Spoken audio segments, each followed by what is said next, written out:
Olá, meus caros. Olha só, André Surak dando uma de defensor advogado do Neymar, do menino Ney, detonando a Santa Imaculada do OnlyFans. Vamos, a bomba de Zeus aqui. Não estou dizendo que a Andressa esteja errada. Vamos lá. A Andressa detona a PU, né? Conforme ela está aí dizendo aí. Do caso Neymar, ensina código de ética da profissão. Eu sabia que tinha código de ética na profissão. Devia ter, né? A deontologia da Forum Faz. André Surak ainda acusou a Anne Awada de envergonhar a classe das acompanhantes.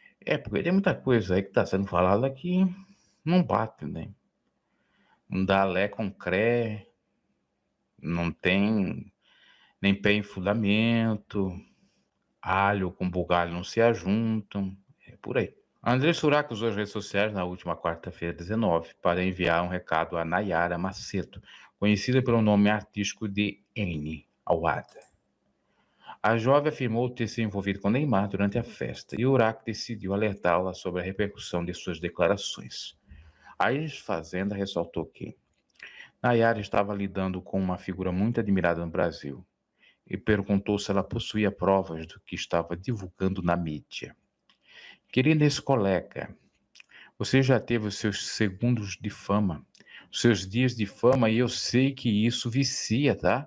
Fama é muito perigoso. Já faturou bastante com Prevence. Agora pensa comigo, você pode provar tudo o que você fala? Porque pessoas inteligentes dão corda para que os outros se enforquem. Começou André Surak, a criadora de conteúdo adulto, ainda destacou que sem provas concretas não há crime a ser considerado. Olha só aqui. Quem diria André Surak falando dessas verdades, porque tem que ter prova. Ela disse que tinha um vídeo. Você sabia disso? Que essa ficante a fé do Neymar, supostamente, essa que diz que ficou com ele, tinha um vídeo íntimo que iria vazar. E agora já a mídia está desmentindo. O próprio Léo Dias, depois que faturou, está desmentindo todos os boatos. Inclusive que o pai do Neymar teria pagado 80 mil para não vazar esse vídeo. É mentira. Pelo menos o próprio Léo Dias já veio se desculpar nas redes sociais. A André Surak insistiu na pergunta sobre as provas apresentadas por N. Será que o dinheiro que você está ganhando, você não vai ter que pagar a indenização? É uma possibilidade. Por não conseguir provar o que você está falando, questionou. A criadora de conteúdo adulto continuou refletindo sobre as ações de N e os possíveis desdobramentos de suas escolhas no caso, envolvendo Neymar. Querida ex-colega, esquece isso, filha, aconselhou Urak. Estava conversando com um amigo seu que vai te aconselhar. Para, bebê. Se ninguém tem coragem de te falar, a mamãe aqui vai te falar, tá? Você está mexendo com o ídolo que muitas pessoas amam no país que você vive. Isso é muito complicado. Você já conseguiu atingir seu objetivo de fama e de dinheiro, acrescentou a influenciadora. Em outra história, André Surak afirmou que N estaria quebrando o código de ética das acompanhantes. Você recebeu seu cachê através do seu trabalho e teria que vir com sigilo. Uma coisa seria você trabalhar e não ser paga e lutar pelos seus direitos. Você trabalhou e recebeu. Quem é do Job, Missão, ou da Casa da Luz Vermelha, na realidade, garota de programa, sabe que existe um sigilo, até porque a maioria dos homens que contratam mulheres acompanhantes são casados. E eles exigem sigilo. Como eu falei, se você não tivesse sido paga pelo seu trabalho, tudo bem botar a boca no trombone, mas você recebeu. Então está envergonhando as meninas do job, apontou ela. Porque ela recebeu, ela tem que ficar bem calado. Antes de ganhar mídia, o nome do Neymar. O Neymar é casado. Por outro lado, o Neymar tem que pensar em quem ele contrata também. Essas jovenzinhas são tenebrosas. Essa tem 21 anos. Ele teria que contratar, apesar daquela talvez não ser, a do cantor, que recentemente casou, Amado Batista. Com 70 e poucos anos, Amado casou com uma de 23. Hoje ia dizer 73. Então, tem que procurar uma dessas mais discreta, porque tá cheio de gente mentirosa por aí querendo ganhar algum hype. Às vezes até com anônimo, às vezes até com a gente, imagina com Neymar. É para pensar. Não estou dizendo que não tivesse acontecido nada, o que não tenha acontecido, pode ter acontecido, mas ela tinha ficado de bico calado, porque ela ganhou e está falando coisa demais. Agora está dizendo que está grávida. Neymar. Às vezes ela estava grávida de outro, está querendo colocar na cola dele. Às vezes é uma mentira para ganhar mais destaque na mídia. E você vê, ó, o seguinte, ó, Léo Dias pedindo desculpa. Esse Léo Dias tem que tomar muito cuidado. Desculpa. Ou, vamos ver? Ó. Léo Dias se retrata após dizer que pai de Neymar pagou para não vazar vídeo. Retrata após divulgar informação falsa sobre Neymar pai e pagamento para ocultar vídeo. Porque aí havia um processo. Aí não quer, né? Então tem que tomar muito cuidado. Inclusive, Léo Dias, por exemplo, ele defende bastante a Ana Hickman. Há quem diga, principalmente o jornalista Ricardo Feltrin, que ele recebe para publicar favorável a Ana Hickman. Eu não duvido nada. E é isso que é o grande problema no jornalismo, essa militância, esse jornalismo panfletório. Pagou, falou bem ou mal, a depender do contexto. Porque existe até a possibilidade da pessoa pagar por jornalista falar mal para ela estar em evidência. Léo Dias se retratou publicamente na noite dessa quinta-feira, 20 de março, após divulgar que o pai de Neymar teria feito um pagamento de 80 mil para impedir a divulgação do suposto vídeo envolvendo o jogador em uma festa com profissionais do sexo. O jornalista afirmou ter descoberto que o comprovante do Pix mencionado como prova de transação era falso. Será que ele só soube depois? Não sabia na época, na hora, melhor dizendo, naquele momento? Vejam só. E ele que entrevistou em primeira mão, lá no Fofocalizando no SBT, a talzinha que o Neymar estava a ficar, na realidade, que ela disse que ficou com o Neymar e foram aquela coisa toda.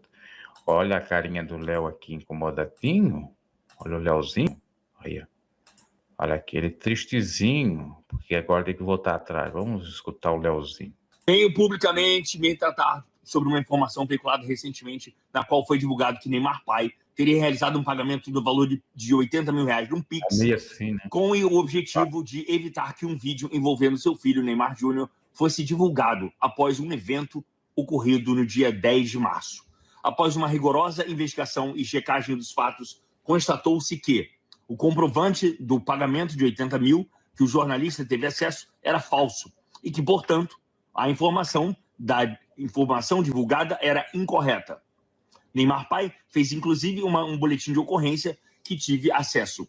A assessora de imprensa da Icrespo estava insistindo com a nossa produção justamente para esclarecer esse ponto e não para negar a presença de Neymar Júnior na casa, onde aconteceu o evento. Sendo assim, Neymar pai não efetuou qualquer pagamento nesse sentido. Peço desculpas ao Neymar pai pela tal situação. A entrevistada, Nayara Macedo, não apresentou qualquer vídeo ou imagem que comprovasse o que afirmou, nem mesmo qualquer outro tipo de prova que confirmasse a sua narrativa. Com o esclarecimento de todos os fatos, não se pode afirmar a existência de qualquer vídeo com imagem de Neymar e a narrativa de Anne Awada é apenas a sua versão unilateral. Fontes ligadas ao Neymar Júnior, que estavam no local, afirmam que ele sequer a conheceu e que a narrativa da entrevistada não é verdadeira. Peço desculpas ao Neymar e ao Neymar pai e reitero meu compromisso com a responsabilidade jornalística e com a veracidade das informações divulgadas. Pois é, aí na hora de divulgar, assassinar a reputação do menino Ney, aí vai, né? Não checa se a pessoa tem informações, se ficou mesmo, se tem fotografia, se tem vídeos. E vejam só, ainda que tenha fotografias, ainda tem que checar se rolou alguma coisa, porque ele é famoso, ele tira fotos com quem ele quiser. Uma outra coisa a ser dita, ela disse que ia vazar um vídeo dele íntimo, pode sobrar para ela, por isso que André Surak saiu aí alertando. E agora, depois de toda a repercussão, o Léo Dias vem e tira o seu corpo fora. Mas dava a entender que o menino Ney era o grande vilão, que tinha lá aquela coisa toda, dando corda para a menina falar. Agora, muitos podem pensar, será que a família do Neymar pai, não comprou o Léo Dias para fazer essa nota, para voltar atrás? Pode ser, possibilidades, mas talvez essa moça também está mentindo. Eu tenho uma leve impressão que em muitos pontos essa santinha aí está mentindo. E nesse sentido, André Surak tem razão, porque creio eu que se fosse André Surak, nesse caso, ela não faria isso aí de jeito maneira.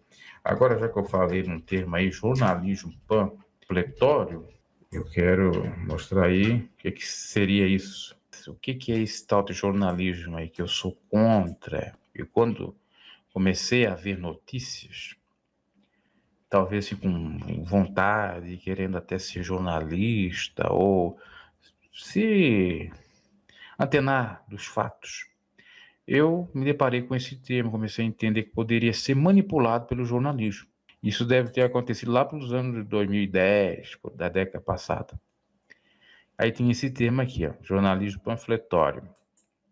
O que é isso? Durante muitos anos, no período colonial, no Império, havia no Brasil uma grande quantidade de panfletos jornalísticos, publicados principalmente pela classe política e respaldados pelos partidos. Eram jornais panfletos partidários, tal como conhecemos ainda hoje. Mas pelas condições precárias dos aglomerados urbanos e pelas necessidades do trânsito da informação, esses panfletos se tornaram veículos que difundiam notícias pela comunidade. Muitos desses panfletos evoluíram e se transformaram em grandes jornais, respeitados pela sociedade local, com uma estrutura empresarial e corpos jornalistas em seus quadros. Contudo, a cultura do panfleto ainda é presente. Olha aí. Todo jornal, para que assim seja caracterizado, deve cumprir algumas características que lhe concedam a denominação periodicidade, distribuição, atualidade, objetividade, imparcialidade. São os principais requisitos para que uma publicação seja caracterizada como jornal. O panfleto não possui essas características. É uma publicação, algumas vezes, publicitária, outras vezes opinativa, e outras ainda doutrinária. É qualquer coisa menos jornal. Então, quando se diz que é um jornalismo panfletório, de panfleto, está dizendo que é um jornalismo vendido. É qualquer coisa menos jornalismo. É publicidade, é opinião envesada de doutrina, seja qual ela for, muito menos a verdade, aliás, menos a verdade dos fatos. E é o que acontece por aí. Tem muitos jornais que tem até a alcunha de jornal, tem até o CNPJ, tudo tem editorial, é tudo mil maravilha, mas a redação, a editoria, os que lá fazem, eles são vendidos, eles falam de acordo com aquilo que eles se interessam, ou melhor dizendo, de acordo com o que se paga. Se A paga para falar de B, então vai se falar mal de B. Se A paga para enaltecer A, que seja uma pessoa equivocada, assim vai ser feito. Então, tome muito cuidado com esse tipo de jornalismo. Muitas publicações de circulação semanal ou quinzenal se enquadram nessas características. Apesar de serem chamados semanários, por exemplo, não são publicados necessariamente com essa periodicidade, são chamados, e desculpe a expressão, de desenquandário. Circula na medida em que os padrinhos políticos financiam as edições. Então, quer dizer, um partido político patrocina, financia um jornal. Por que existe a revista Oeste, Canal Oeste? São partidos da direita que financiam para falar aquilo de acordo com aquilo que eles pensam, para falar de acordo com a direita. Por que existe o 247? É o site, o jornal do PT, para falar só da esquerda, bem da esquerda, jamais fala mal. Mesmo que seja verdade, fala mal. Na realidade, não é falar mal, é falar a verdade. Então, esses jornais aí, militantes, e no jornalismo, tem aqueles que às vezes até estão falando a verdade, mas são comprados no meio do tempo e muda a sua versão. Outros fazem errado e vê as suas burradas, e aí não é por conta de dinheiro, sim por conta de ética, porque todos nós estamos suscetíveis ao erro, então volta atrás. E é aí que eu quero perguntar, nesse caso do Neymar, será que o Léo Dias se comprou, se vendeu, ou errou, porque todos são falhos, ou ainda sabia que era mentira, foi por tudo ou nada, e depois vem com uma desculpinha que errou. São essas as possibilidades. Então, tome muito cuidado com aquilo que você ouve, aquilo que você vê, porque quando não é, inclusive o Ricardo Feltrin estava falando recentemente isso, ele que é jornalista profissional, que quando não é um assédio, uma militância, uma perseguição, é uma notícia vendida, comprada. A mentira se dá por conta da compra. E quando é por conta da compra, do valor que foi pago para mentir, é por conta de vingança. Recentemente, tivemos uma notícia aí que um jornalista foi processado por um ator, eu não sei se é jornalista, de certo modo, eu vi ele em alguns vídeos aí em um canal do YouTube, e ele perdeu o canal dele, tá perdendo o carro dele, parece, que foi empenhorado, ou a casa, porque vai ter que pagar uma dívida, uma indenização de 25 mil, para mais de 25 mil, para um ator que ele mentiu. Isso é jornalismo? Só para ganhar audiência? Está no hype? Isso não é jornalismo. Mas a mentira está no jornalismo. A mentira está na religião. Está cheio de charlatões por aí, falsos profetas, porque a mentira que funciona na religião, a mentira que funciona no jornalismo, que movimenta, que gera grana, que gera lucro. E quem é contra a mentira só sofre. E você, se não fizer o joguinho, já era. Por isso que todo caso que acontece, eu procuro analisar as duas partes, checar, ver o que está por trás. Porque muitas coisas são faladas por aí e que não são nada. Manchetes sensacionalistas, cortes de vídeos que tiram de um contexto, que dá a entender uma coisa, mas é outra. Áudios que são tirados de um contexto também. Vinganças. Tudo isso, lamentavelmente, acontece. E no caso dessa moça, ela quer tirar proveito do Neymar, com toda certeza. Ainda que possa ser tudo verdade, que ela andou com ele, ela não deveria estar aí mostrando, falando nada. Como disse o André Surak, ela foi paga. E quem é paga é para ficar quieta. Agora, se ela levasse o calote, ela tinha todo o direito de dizer, olha, um homem casado, de família, for comigo e não pagou, velhaco. É isso, meus caros, e até a próxima.